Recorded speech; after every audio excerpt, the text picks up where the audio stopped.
After the allegations, I was shocked when I did a deep dive into Diddy's dark past, so stick around if you want to discover everything that led to where he is now.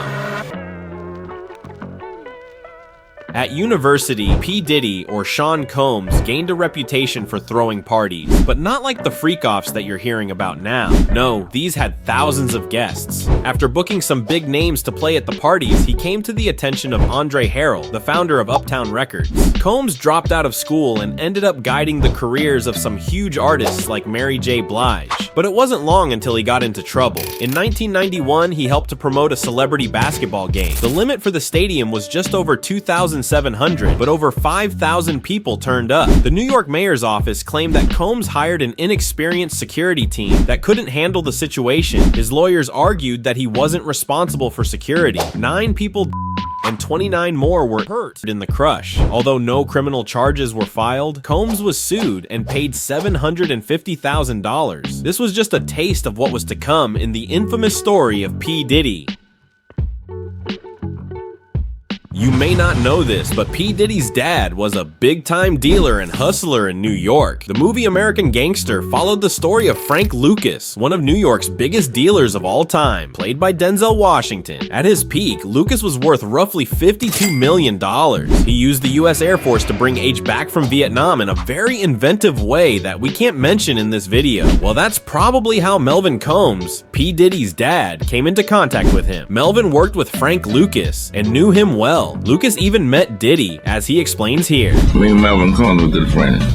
We did a lot of business together. I met Sean Combs. I met him when he was a little boy. He used to come over to my house. His daddy used to bring him over to my house. In a tragic twist, Melvin Combs was mistaken for a police informant, and his life was taken in a car during a deal gone bad. Diddy was just 3 at the time.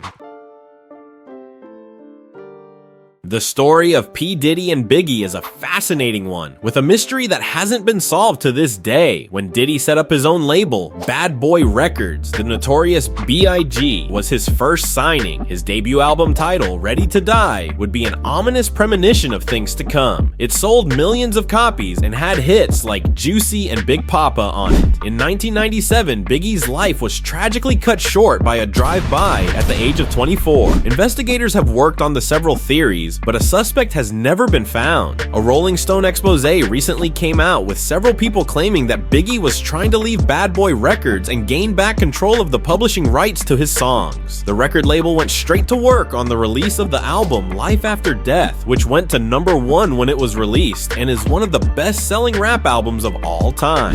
Diddy later released his own tribute song to Biggie, I'll Be Missing You, which was one of the biggest songs of 1997.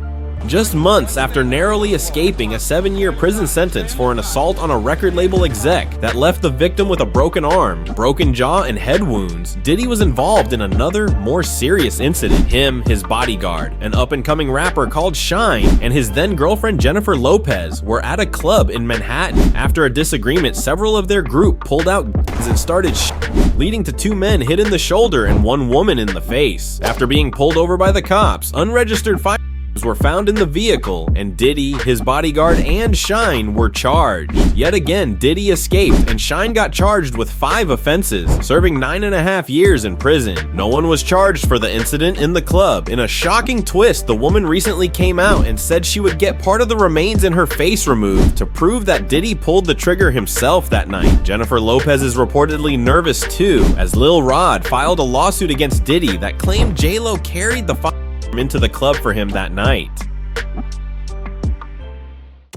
In 2022, a host of stars lined up to toast his career, with a guest list that included Jay-Z, Travis Scott, Mary J. Blige, Kehlani, Tinashe, Chris Brown, and Machine Gun Kelly. Sean Diddy Combs threw a lavish 53rd birthday party at his $61 million mansion in Beverly Hills that coincided with his 30th year in the music industry. Nearly 3 decades ago, he formed Bad Boy Records, but the formation of the record company has a dark past too. In what looks like a trend of violent behavior, a co-founder co-founder of Bad Boy Records, alleged that Diddy threatened him with a baseball bat and forced him to sign over his shares in the company in 1996.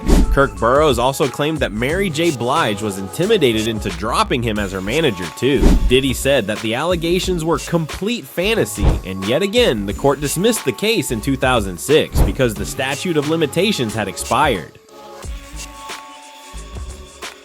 Diddy's true colors came out when he got into a relationship with Cassie Ventura. The pair were together from 2005, and from the outside looking in, it was a happy relationship. But 5 years after they split, Cassie dropped a lawsuit that would shake his world. It went into graphic detail about the abuse that she suffered for 10 years, and a clip of them in a hotel where Diddy attacks her went viral.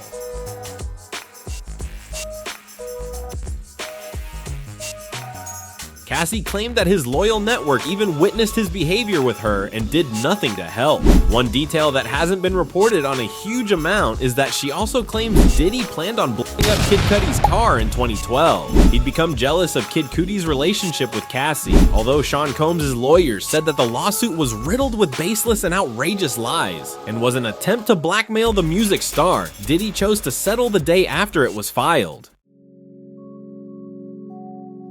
Following the theme of violence, in 2015, Diddy was accused of assault with a deadly weapon. When an argument with his son's football coach escalated, he reportedly threatened them with a kettlebell from the gym. As with everything that happened in his past, the charges were dropped and nothing more came of it. After 4 surprisingly quiet years for the music star, his model ex-girlfriend, Gina Hoon, alleged abuse during their relationship. She gave an interview to YouTube personality Tasha K. So I was like laying on my back and he stood over me and he started like punching me like this. Like he avoided my face, but he like started punching me like on the side of my head, and I was just like covering my face. He like stopped on my stomach like really hard, and I like took the wind out of my breath. I couldn't breathe, but he kept hitting me, and I was like pleading to him like, can you stop?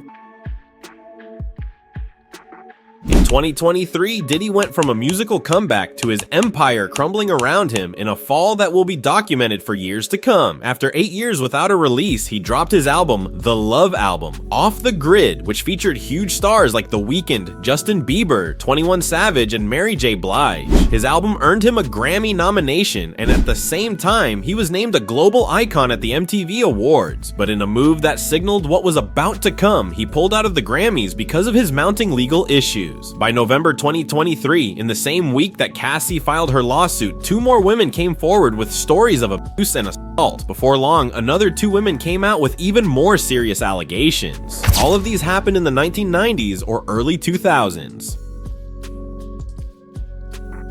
In February 2024, the producer of Diddy's latest album sued him for allegedly drugging and forcing him to participate in acts that he wasn't comfortable with. Rodney Jones Jr. also alleged that he wasn't paid for 13 months and thousands of hours of work. Even though a rep for Diddy said that he was lying, Jones claimed that he'd secured hundreds of hours of footage of Diddy and his associates engaging in illegal activity. Then in March 2024, Diddy's properties were raided and he was stopped when he was about to leave for the Bahamas. The series of civil cases probably helped the federal charges along, with a wealth of evidence and accusers coming forward. Now his trial is set for May 5th, 2025. Do you think Diddy is guilty? Comment and let us know.